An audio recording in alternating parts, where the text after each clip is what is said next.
नमस्कार, मैं विकास एक एक्सफौजी हूँ। Low cost fish farming channel में आपका स्वागत करता हूँ। मैं पिछले एक वीडियो डाला था जिसमें मैं डिस्कशन किया था फिश के ग्रोथ के ऊपर, किस बिंदुओं को ध्यान देने से फिश का ग्रोथ हम ऊपर ले सकते हैं या अच्छा प्रॉफिट कमा सकते हैं। इसमें से एक पार्ट है सीड सिलेक्शन। आज मैं सीड सिलेक्शन के बारे में थोड़ा सा डिस्कशन करने वाला हूँ। देखिए, फिश फार्मिंग का अहम एक चीज़ है, क्योंकि अगर चारा सही नहीं हो तो पौधा जैसे अच्छा नहीं होता, या किसी भी खेती में अगर बीज अच्छा नहीं डालेंगे, अच्छा क्वालिटी का बीज डालेंगे नहीं तो अच्छा फसल भी नहीं मिल सकता। सेम है मछली में भी, अगर अच्छा बीज या सीड या जीरा बोलते हैं, हमारे उधर चारा बोलते हैं या धानी बोलते हैं बंगाल में, अगर उसको आप सही क्वालिटी का नहीं डालेंगे तो आप कुछ भी उसको खिला दीजिए, कुछ भी उसको परवरिश कर दीजिए, आपका मनचाहा ग्रोथ कभी भी नहीं ले पाओगे। इसलिए सीड सिलेक्शन बहुत इंपॉर्टेंट रोल अदा करता है फिश फार्मिंग में। आप इसके लिए आपको ढूंढना पड़ेगा एक रेपुटेटेड हैचरी, जी या विश्वसनीय हैचरी, जिससे आप अच्छा सा सीड ले सीड मिल सके। सीड सिलेक्शन से पहले अगर आपको थोड़ा बहुत जानकारी है, आप अगर थोड़ा बहुत कोशिश करेंगे तो आप उनसे अगर हैचरी वाले से बात करेंगे तो आपको पता लग जाएगा। क्योंकि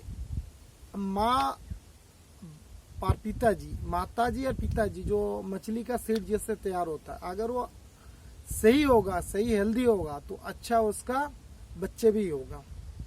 ये नेचुरल बात है, हर चीज में एप्लीकेबल है। ये दुनिया में किसी भी जीव के लिए वो एप्लीकेबल है। अच्छा माँ बाप का बच्चे अच्छे होते हैं।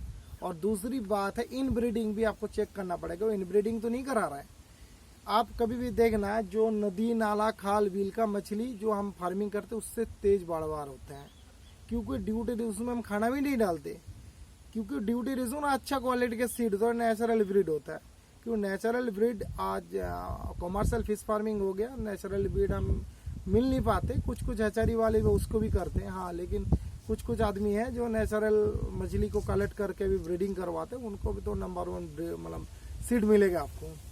तो आप उन रेपुटेटेड हैचरी से सीड लीजिएगा, जहाँ पे आपको विश्वसनीयता है। वो थोड़ा महंगा जरूर होगा, लेकिन आपको पूरा बिजनेस का खड़ा रखने में वही आपको हेल्प करेगा। मैं ऐसे नॉर्मली हर चीज़ को कोशिश करता हूँ लोग मतलब कम खर्चा में हो और सेम क्वालिटी का होना चाहिए, लेकिन ये मजबूरी हमारा ऐसा है जो उसको हमें दूसरे से खरीदना पड़ता है। इसके लिए थोड़ा का पैसा भी देना पड़े, मुझे कोई दिक्कत नहीं है। मैं कम पैसे की बात करता हूँ, मतलब ऐसा नहीं है जो मैं क्वालिटी को कभी भी मतलब अनदेखा करता। क्वालिटी मेरे को सेम चाहिए, प्रोडक्शन मेरे को सेम चाहिए, बट फालतू का खर्चा नहीं करना। इस चीज़ के लिए मैं बताता हूँ। मैं खुद भी अभी सीड बिजनेस के ऊपर हूँ। मैं भी अभी कुछ दिन से मैं वीडियो नहीं डाल पाया था। मैं जो जिक्र किया था मेरा पुराना मैंने 10 एकड़ का मैंने एक प्रोजेक्ट चालू किया था, और भोपाल पूरा तालाब हुआ नहीं, कुछ तालाब को मैंने चालू कर दिया था। इसमें 1 महीना पिछले 1-1.5 महीने से मैंने उसी सीड में बिजी था। मैं खुद भी मतलब जो रेनू होता है, मतलब अंडे से जो निकालते हैं उसको मैं हैच करवाता हूँ, बढ़िया सा मैं ब्रूडर मंगवाता हूँ तभी करवाता हूँ। फिर भी मेरे को भी उस चीज़ में थोड़ा सा मैं बहुत छानबीन करके करता हूँ, जिससे मैं किसी को भी सीड दूँ वो अच्छा से उसको मिल पाए। मैं खुद के ऊपर भी मैं बता रहा हूँ, उसमें भी मैं सेटिस्फाई नहीं हूँ। मैं जिस हिसाब से ब्रूड मुझे पता है, और उस हिसाब से ब्रूड मुझे इस साल तो मैं इसलिए 2-3 नदी का ब्रूड कलेक्शन कर रहा हूँ, और कोशिश करूँगा पिछले साल मैं भी जो भी ब्रूड दूंगा या सीड दूसरे को दूंगा या खुद के लिए भी है। दूसरे से तो छोड़िए, मेरे खुद के लिए भी जो चाहिए वो तो मैं वहाँ से लूँगा, तो उसमें मेरा अच्छा प्रोडक्शन और भी अच्छा बढ़ जाएगा। क्योंकि यहाँ पर जो मैंने कर रहा हूँ, यहाँ पर भी सीड के लिए मैंने बहुत ज़्यादा मैंने घूमा हूँ, लेकिन प्रॉपर सीड मेरे को मिलने में भी बड़ा दिक्कत होता है। तो इसलिए आप लोगों को मैं इतने साल से कर रहा हूँ, फिर भी मेरे को होता है। तो आप भी जो नए फार्मर है, जो पुराना कर रहा है, तो उनको पता है चीज़ को। फिर भी मैं बता रहा हूँ, सीड को क्वालिटी सीड ही लीजिएगा, और कोशिश करना आप लोग जो बड़े तालाब ग्रो आउट, मतलब जिसमें आप बड़ा करना चाहते हो, वो बड़े तालाब में बड़ा साइज को सीड डालने के लिए मिनिमम आपको 100 ग्राम से अबव डालेंगे तो आप उसको प्रॉपर प्रोडक्शन करना। मतलब ले पाओगे, उसका प्रॉपर हार्वेस्टिंग कर पाओगे। और दूसरी बात, आप लोग कोशिश करना जो किसी हैचारी वालों से आप उनसे क्या छानबीन क्या करना, जो ब्रूड है, ब्रूड को क्या खिला रहे हैं, कितने उनको थोड़ा हाई प्रोटीन चाहिए, हाई प्रोटीन का या अच्छा सा माइक्रोन्यूट्रिएंट्स है, अच्छा विटामिन वगैरह उसको खिलाया है ना, तब उसका अच्छा अंडा, अच्छा बच्चा होता है और वो बच्चे अच्छा आपको ग्रो देगा।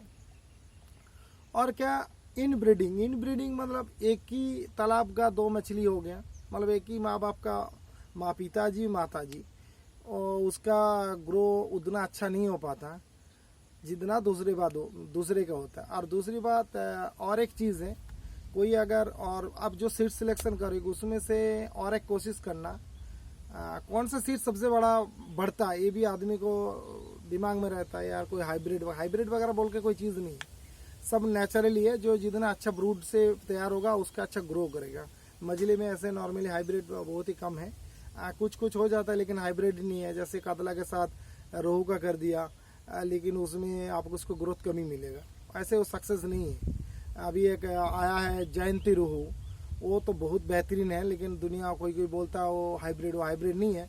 वो पंच नदी का मछली है, मतलब मछली का वही इनब्रीडिंग हो के मछली का जो एक्चुअली ग्रोथ है वो कम हो रहा था। तो सीफा ने उसको लगातार 9 साल से मतलब 5 नदी का ब्रूड लेके लगातार क्रॉसिंग करवा के अच्छा से ब्रीड निकाला है, जिसमें से काफ़ी इम्यूनी सिस्टम भी अच्छा है, उसका ग्रोथ रेट भी अच्छा। मैं खुद इस तालाब में भी जयंती रोहू का फार्मिंग करता हूँ।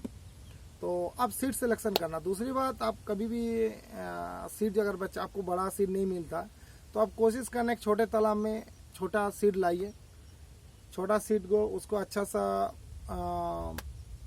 पॉन्ड को प्रिपरेशन करिए, मछली डालने के लायक बनाइए, फिर मछली का डालिए। उसमें से जो सबसे जल्दी से बड़ा हो रहा है वो मछली मतलब ऑलवेज आपको अच्छा प्रॉफिट देगा।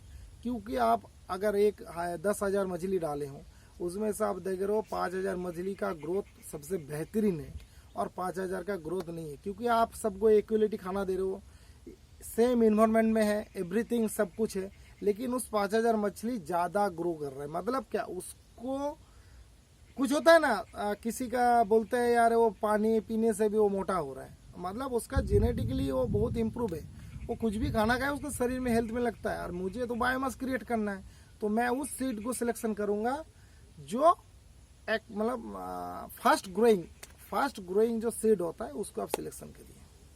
फिर आप तालाब में डालिए, जो बाकी चीज़ मैंने बताया था उसको आप पोपर रखिए, खाना पोपर आपको उसको फीड दीजिए।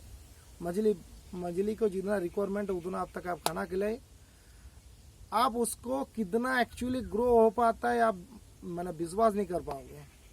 एक मछली छोटा अवस्था में 5 गुना तक ग्रो करता है, 1 महीने में आप बड़ा होगा तो लगभग तो 2 गुना हो ही जाता है। 2 गुना से तो कम तो है ही नहीं, लेकिन 2 गुना लेना भी बहुत मुश्किल हो जाता है जब हम पोपार उसको इस्तेमाल नहीं कर पाते।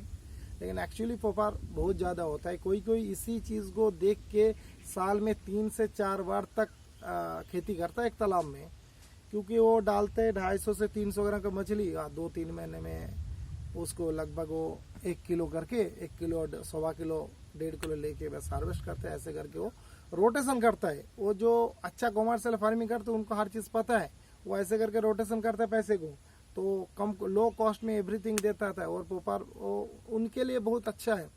तो मैं यही चीज़ आप लोग को। दूसरी बात, अगर आप ऐसा कर सकते हो, फास्ट ग्रोइंग फिश तो है ही है सीड, वो तो आपको अच्छा ग्रो आउट देगा ही।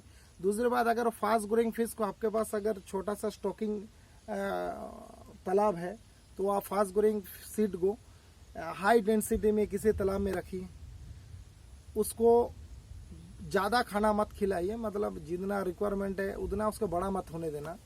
1 साल तक आप अच्छा सा डेंसिटी में रखिए, ने 1 साल उम्र होने दीजिए, उसके बाद दूसरे तालाब में डालिए, उसका तो ग्रोथ और भी ज़्यादा है। ऐसे भी नॉर्मल जो बढ़ता नहीं है वो 1 साल के बाद ग्रो हो जाता है, क्योंकि 1 साल तक उसको उम्र हो गया, वो हर चीज़ को, हर इन्वायरमेंटल चीज़ को वो सहन करने की उसमें ताकत आ जाएगा। हर खाने को डाइजेस्टेबल करके उसको अपने शरीर में बायोमास क्रिएट करने में वो सक्षम है। तो वो सीड सबसे बेहतरीन है। तो मैं छोटा सा क्लिप में बना रहा हूँ आप लोगों को समझाने के लिए। ये अगर समझेंगे तो फोटो के साथ मैं धीरे धीरे करके समझाने की कोशिश करूंगा। बट मेन चीज़ जो है एक नया फार्मर के लिए मैं जो मेरा तजुर्बा है मैं उनको शेयर कर रहा हूँ, मतलब उस चीज़ को मैं बताने की कोशिश कर रहा हूँ। देखिए, अगर इसके ऊपर क्वारी आएगा, आप लोगों को किसी चीज़ की जानकारी होगा तो यहाँ पर कमेंट करके लिखिए। मैं कोशिश करूँगा उस चीज़ को क्लियर करने के लिए, क्योंकि छोटे चीज़ में हर चीज़ को मैं व्यक्त नहीं कर पाऊँगा, क्योंकि मैं बताने जाऊँगा तो बहुत लंबा चौड़ा हो जाएगा, फिर आपको सुनने में भी इंटरेस्ट नहीं आएगा। लेकिन कृपया आप नॉलेज को जितना बढ़ाएंगे, फिश फार्मिंग के ऊपर जितना डिस्कशन करेंगे वो उतना आपको जानकारी होगा, उतने आप अपने फिश फार्म को अच्छा प्रॉफिट बना पाओगे। चलिए, नमस्ते, जय हिंद।